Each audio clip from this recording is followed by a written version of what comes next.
But we haven't talked much about vaping yet, have we? Because actually there are calls to see vaping banned in public. Calls from England's Chief Medical Officer, Dame Sally Davies. Now, she said that's what she'd like to see, and she told a committee of MPs she would like to see them restricted to people's homes and gardens. Essentially, if it's your space, you can vape. If not, don't do it.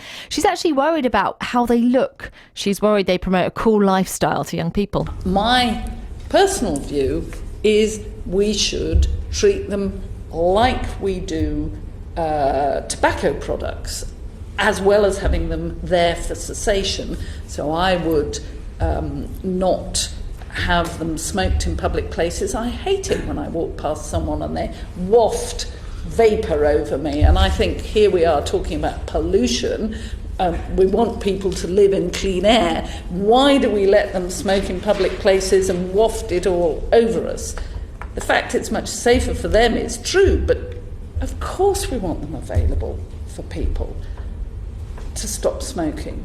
And that, I don't mind if in the privacy of their own houses or gardens they continue. I just don't want us to set an example to children of them being smoked or used publicly. I don't want that pollution, and I don't want it put over as a cool lifestyle, because it's an addictive product. Is she right? I mean, of course, there's a danger if you ban them too much, then people will continue smoking, isn't there? Well, we asked these people who were shopping in Thanet what they thought. I think it should be allowed. I think it's made me healthier. I don't cough as much. Chest feels better. Save a lot of money. The amount of smoke when you see these people vaping is incredible. When you're in the cars, you're going along and it's pouring out the windows. No, I think it should be outside's fair enough, but not inside. There's no smoke involved. There's nothing there that can harm anybody. You know, there isn't. It isn't a smoke. It isn't lit up with a lighter. So I can't say any more, really. I'm just so happy with what it's done for me, and I haven't had any tobacco for 6.5 years nearly. Let's talk now to Simon Clark, Director of Forest, who campaigns for the rights of smokers. I mean, does vaping come under your remit, or is it just that you've got a view, Simon? No, it's very much under our remit. Right. A lot of our supporters have been smokers. Many of them have switched to vaping.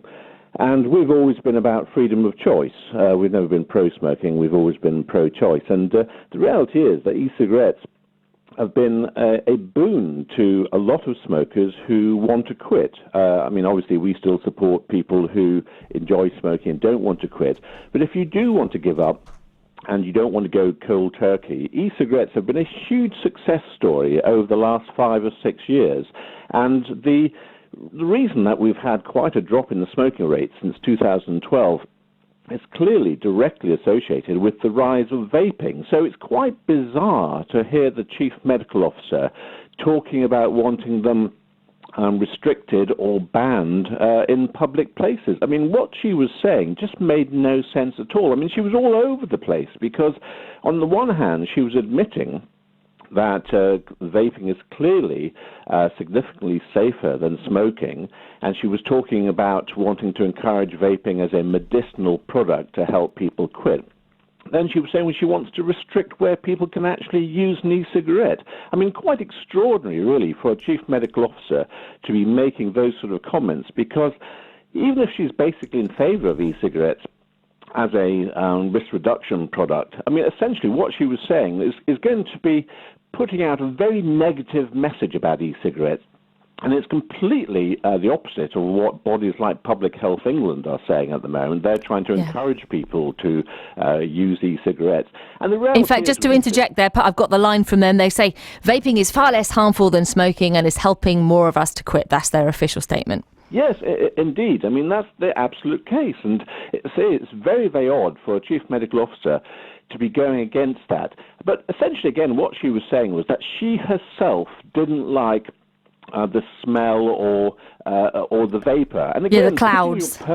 Putting your personal opinions, forward rather than actually base your comments on the evidence is again quite extraordinary for a chief medical officer to do. The reality is, and all the evidence suggests, that vaping is not harmful to the user, and it's certainly not harmful to anybody else. And yes, I do accept that there are circumstances where people do what they call cloud chasing. They exhale these large clouds of vapor.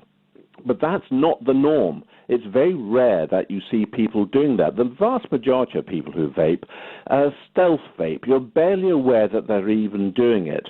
And the idea that you might want to restrict it to people's homes and gardens is absolutely ridiculous.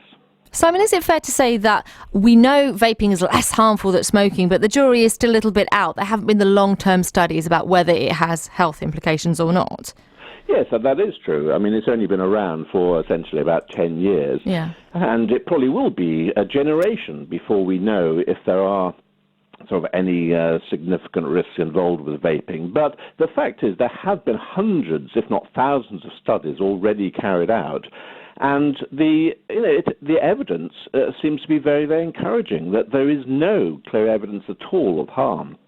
So it seems to me there is something that, government should be encouraging people. I mean, I don't want to come across as if I want everybody to switch to vaping, because if people choose to smoke and they enjoy smoking, they shouldn't be forced to switch to a different product or quit at all. But there's no doubt e-cigarettes are quite a good way. If somebody wants to stop smoking, e-cigarettes are quite a good way of getting off smoking, because we must remember that nicotine, although it's potentially addictive, nicotine itself is not harmful. It's no more addictive than caffeine.